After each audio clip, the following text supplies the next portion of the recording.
Você já ouviu falar de Richard Feynman?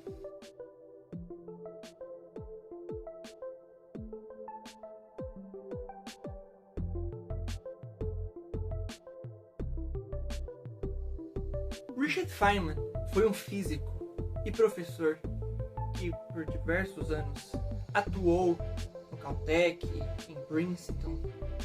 Mas além de tudo isso, ele também foi um ganhador do Prêmio Nobel no seu trabalho de elerodinâmica quântica. Mas isso é o que menos importa, na verdade. O Richard Feynman era um professor exemplar no sentido de que ele conversava com os alunos sobre o conhecimento não com o intuito de que aquilo fosse importante. E esse vai ser o nosso primeiro episódio. Como que o Richard Feynman enxerga a importância de estudar física? Eu vou ler para você agora um trecho do livro do Richard Feynman. Este livro é esse livro que está aqui na minha mão. Só pode ser brincadeira, Sr. Feynman, que é uma autobiografia sobre ele. Em um dos seus momentos em que ele estava atuando como professor, se não me engano ele estava no Caltech, e ele se deparou com uma situação muito engraçada. Então preste atenção aí. Costumava fazer o que eu queria.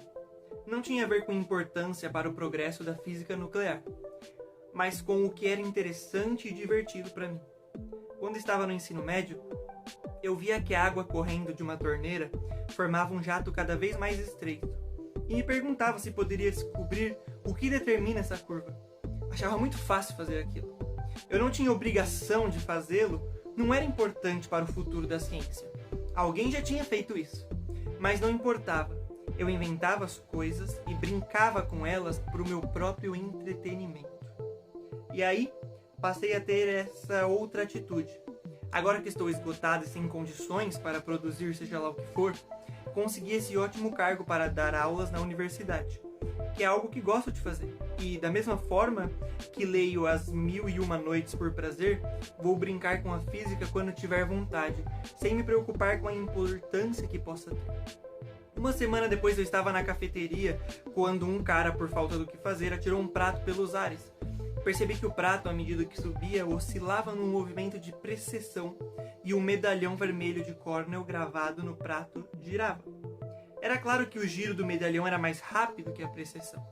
Estava à toa e comecei a calcular o movimento do prato em rotação.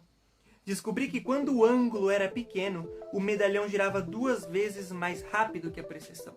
2:1. Tirei isso da equação complicada.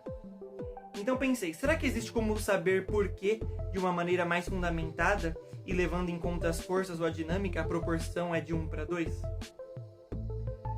Não lembro como fiz aquilo, mas afinal descobri o que é o movimento das partículas da matéria e como todas as acelerações se equilibram para resultar em 1:2.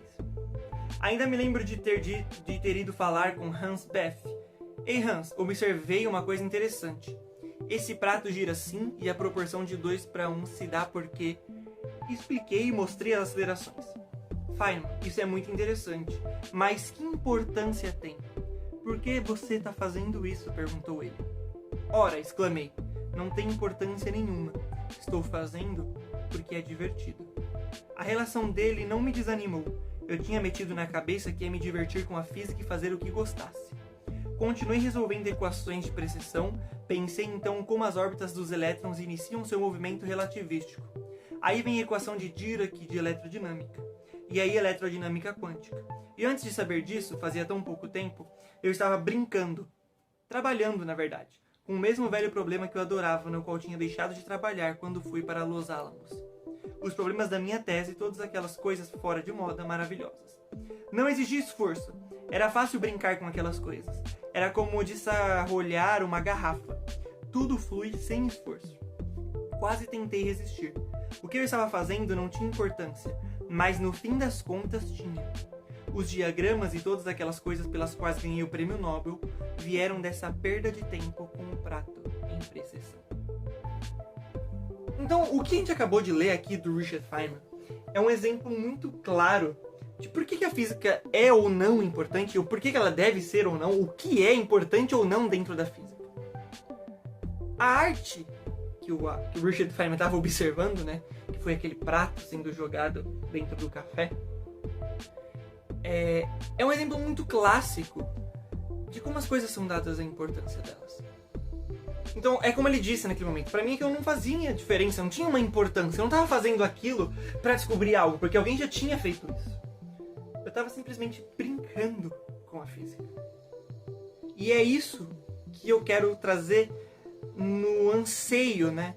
No conteúdo embutido dentro desse curso. A física, ela não tem que ser importante. Ela tem que ser, sobretudo, uma brincadeira. E a partir disso, a gente vai dar a utilidade para ela. Então, quando a gente faz esse tipo de coisa, quando a gente leva a física como uma brincadeira, as coisas ficam diferentes. Porque as pessoas brincam porque elas gostam. E fica uma coisa leve. Ninguém brinca pensando, por exemplo, de esconde-esconde. Ninguém fica calculando o tempo de corrida até você chegar onde você bate cara. Ou então qual é o ponto menos iluminado para você se esconder. Ou na cor da roupa que você vai utilizar para refletir ou não menos luz. As pessoas não pensam nisso. Mas indiretamente, dentro da nossa cabeça, isso acontece. A gente sempre pensa em lugares que a gente tem mais fácil acesso de uma rota de fuga. Em lugares que a gente tem menos iluminação. Isso são coisas intrínsecas do nosso pensamento, mas que tem a ver com física, mas que naquele momento não tá à tona que é física pra gente, porque a gente tá brincando. É isso que nós vamos fazer dentro desse curso. É brincar com a física e fazer com que, mesmo que aquilo esteja na nossa cara, mesmo que aquilo esteja à tona, né, um problema, uma teoria, um conceito, uma história, sei lá, a gente olhar aquilo nada mais como uma brincadeira. E quando a gente enxergar isso, colocar isso dentro de nós, que aquilo na verdade não tem que ser importante, a gente vai começar a dar uma devida importância para a física, para as coisas pequenas. Que mesmo que sejam imperceptíveis ou que não sejam importantes, elas estão ali. E estão ali por algum motivo. E por isso, elas são muito bonitas. Até a próxima aula.